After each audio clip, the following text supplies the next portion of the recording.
Yes mga ka-cooking, luto tayo ng salmon.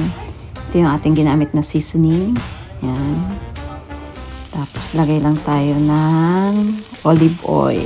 Yan. Tapos prito lang natin siya sa mahinang apoy. Yan. Tapos takloban din natin para mahina na yung apoy pero maluluto na siya.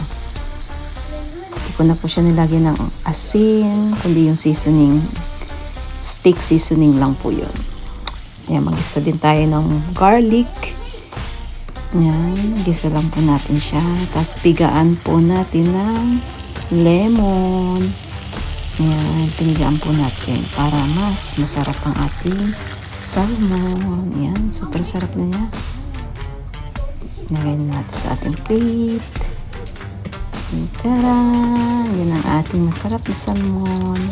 Tapos ito ang ating vegetable. Broccoli at okra lang. Doon ko lang din siya ginisa sa pinaglutuan ng salmon. Ayan. Tapos yan na siya. No rice muna tayo ngayon. Yan ang ating vegetable with masarap na salmon. Kain po tayo. Happy cooking everyone.